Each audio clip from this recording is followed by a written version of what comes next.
After giving you 4 reasons to declutter, why don't you just start? Sounds pretty easy, right? I guess for some it actually is. For some, it's a little bit harder. I mean, we can't be equally good in everything, right? With introducing the KonMari method and some other tips and tricks, I hope I'm gonna make it easy for everyone.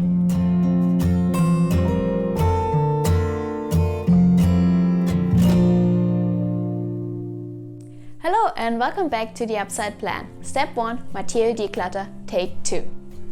When it comes to decluttering, I personally am a really big fan of Marie Kondo and her method. In case you have never heard of her before, I'm just gonna link her books in the description box below. The difference with her method is actually sorting out according to category and not location. And I found this really is a game changer. Before that, I would do one drawer after another, one shelf and then the next. Maybe even in that category, but still always like one location. And now, if you decide for one category and you get everything, literally everything piled up at one place, this is probably the first time you actually realize how much you have.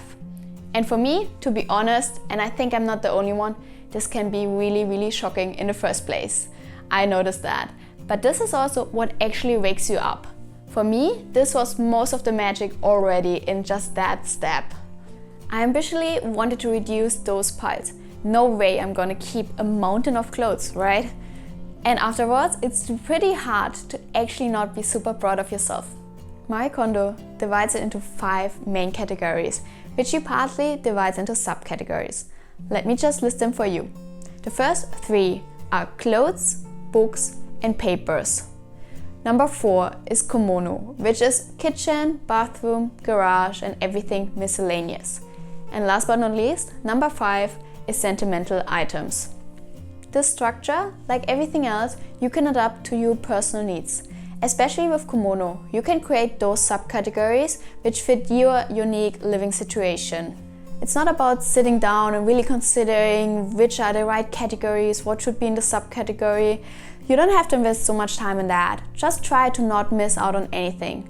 But if you prefer to actually write things down, to visualize them, go for it. Marie Kondo has not only provided us with the categories, she also believes in the order given. I personally think that starting with clothes is really a good start. Probably because it's a very defined category and you really know what's part of that. So I started with that and I can also highly recommend that to you. Starting with clothes, gather everything from everywhere. So don't forget your winter clothes in the cellar or clothes in the laundry, maybe jackets in the hall. Make sure you pile everything up because what we learned before, it's essential for the magic to happen. Don't be worried or embarrassed if you have way more than you actually thought you have. There's no one to judge you. It's your journey, your progress and your success at the end. So I would recommend take pictures before and after so you can be really proud of yourself afterwards. Now, how to decide which things should stay and which should go. According to the KonMari method, we should only keep those things which actually sparks joy. I know it sounds a little bit crazy, especially if you have never tried the KonMari method before. But if you are open and if you give it a go, I promise it can really be a game changer. So if you don't know in this particular moment what it means sparking joy, just grab your favorite item and check in. How does it feel? If you struggle along the process, just always start every category with your favorite item and observe yourself. What is your feeling? What is your reaction? And that is what sparks joy. You will also get better along the process. For me, the things which spark joy are the things which add value to my life and are essential to make it easy. It sounds a little bit weird, I know, but even the things which make my life easy started sparking joy at a point in time. I never loved my coffee maker until a really good friend gifted me a small French press, which I started loving. So seeing this item, how it easily does the job, while it takes over no space and maintenance is so easy compared to the old one, this is the things which actually now make me happy, especially having less and less. You enjoy the things you have. This moment I would like to use to highlight that you don't have to justify or convince yourself to keep certain items. If it makes you sad parting from them, just keep them. Maybe sometime in the future you will be ready. If not, maybe they actually spark joy to you. If there's still some items you struggle with because they are mainly there to do the job, I can understand and I won't judge you, but I have some other questions you can work with. I mean, as I do, you can also ask yourself, does this make my life easier? And here, I'm not necessarily talking about the things which seem to make our life easier in the first place, but they require other things to work or unnecessary additional expenses in the long run. What you can ask yourself as well is, when was the last time I have used this item? And if I haven't used it for 1 or 2 years, is it really worth the space it takes? What would also be the worst case if I part from this? Can I just maybe buy it again if I really need it? Or even better, can I just borrow it from someone else, especially if I don't use it that often and someone else may have it? Or do I maybe have something else which can do the same job? And are there probably or possibly any side effects which are positive if I stop using this? An example which especially covers the last 2 questions and I really like is from Bear Johnson's book Zero Waste Home. In case you have never heard of her, I will also link her book in the description below because I really like it and I can highly recommend it. So one scene I can remember like yesterday is when she writes that she decided to give her peeler away. So she did that because she remembered her mom and her grandma never really using that. They always used a knife. So she was thinking, okay, a knife can do the same job, so why should I keep my peeler?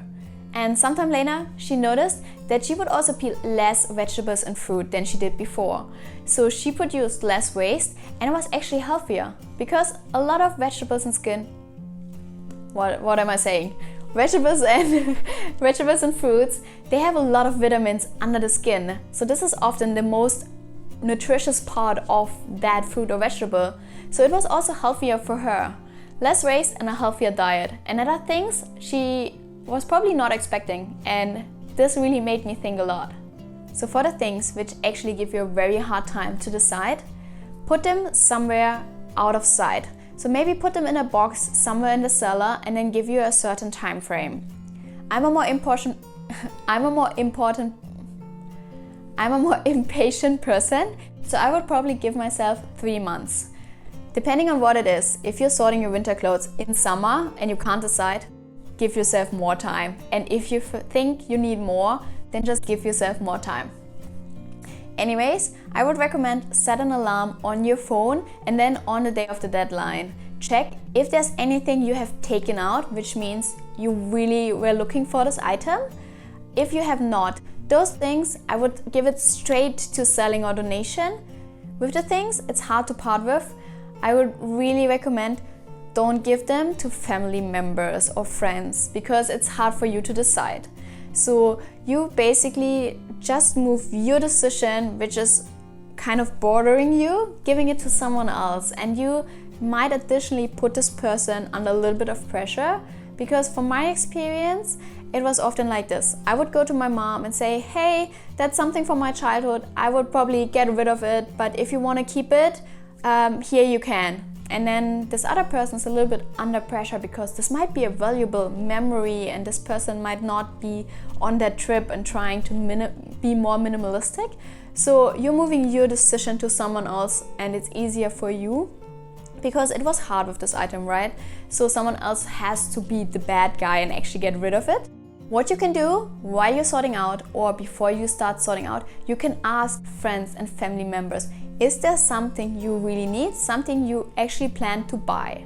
And if you have this, give it to that person because then it's a win-win situation, right?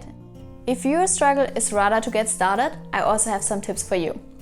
First, write down why you want to do this and position this paper somewhere where you can see it most every day, maybe opposite the toilet. It's always beneficial to keep your goals inside. Second, if possible, please prioritize changing your life. You will see results sooner and it will easier for you to stay on track. Also, if you're in the flow and have less breaks, we tend to be more successful in our task. 3. Always work from easy to hard, as your decision-making skills will develop over time. What seemed like a struggle in the beginning might be an easy task later on. 4. Create a routine, whatever this might be for you. Maybe it's piling up everything in the evening so you easily get started the next day. Or maybe always start getting into that mood with making a coffee, for example. Or what was a game changer for my mom, to actually set a timer, maybe for 4 hours, because that's your time frame, and just get started, and then take this well-deserved break. 5. Don't think too much, just grab the first item which is in reach and get started. 6. Just search for a sorting out buddy. Maybe someone else who would be keen to do the program with you. So you have someone to motivate you if you struggle and someone you can share your success with. 7. But don't only share it with your sorting out buddy, share it with your family. They surely be super supporting. So when my mom did the same program we are just talking about, she actually got rid of 100 kilograms of paper. And I think I was so much prouder than she was, because it took her some time to actually realize what she did. If there's anything else you struggle with, please feel free, use the comment section, just write it in there. I can maybe answer it directly, or someone else will. And in general, if you have other tips and tricks to complement what I said, feel free, use it. Maybe someone else can benefit from that. And from my experience, often it's even a really small thing which can be such a big game changer for you as a person. So someone else could really benefit from that. Hold on, before you leave, I have one last thing to share. Please remember, don't forget, it's your life, it's your journey. No one can do it for you. Your life is the sum of all the decisions you've taken in the past. Now, you can't change the past, it's too late for that. But it's never too late to change the future. So let's get hustling and change your life downside up. Okay, sorry, I forgot even one more thing. So if you like this video, please give me a thumbs up, that would be really awesome. Subscribe, also hit the bell so you get notified if there's a new video online. And then thank you for watching.